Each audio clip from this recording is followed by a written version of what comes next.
Good morning students. Today class la trigonometry la example 6.1 பார்க்கலாம்ப்பா. பாருங்க, tan square theta minus sin square theta equal to tan square theta sin square theta அப்படின்னு prove பண்ண சொல்லியிருக்காங்க. சரிங்களாப்பா? பாருங்க, நான் LHS எடுத்துக்கிறேன். LHS எங்களாப்பா யார் எடுத்துக்கிறேன்? tan square theta minus sin square theta அப்படின்னு எடுத்துக்கிறேன்ப்பா. சரிங்களாப்பா? பாருங்க, இந்த tan square theta அப்படியே வச்சுக்கிறேன். மைனஸ் இங்க என்ன பண்ற sin square theta sin square theta by cos square theta into cos square theta. இதர என்ன பண்றோம், ஒரு sin cos square theta divide பண்ணி ஒரு cos square theta மல்டிப்ளை பண்றேன். வேற ஒண்ணும் கிடையாது.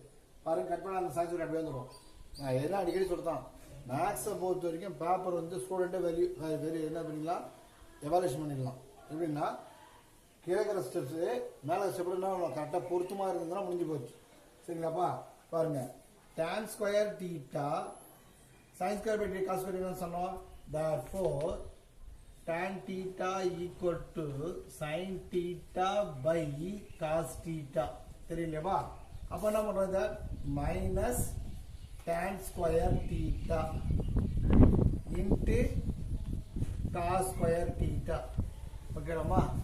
இப்போ tan square theta காமனாக இருக்கிறதெல்லாம் பண்ணோமா? அப்போ tan square theta காமனாக இருக்கிறது எடுத்துட்டேன். அப்போ ரிமைண்டர் என்ன இருக்குங்க? 1 இருக்கும். அங்கே என்ன இருக்கும்? cos square thetaன்னு இருக்கும். ஓகேலாப்பா? நம்ம இதுக்கு ஒரு ஃபார்முலா பார்த்துக்கோம். இதெல்லாம் trigonometry ஐடென்டிட்டிஸ்ல.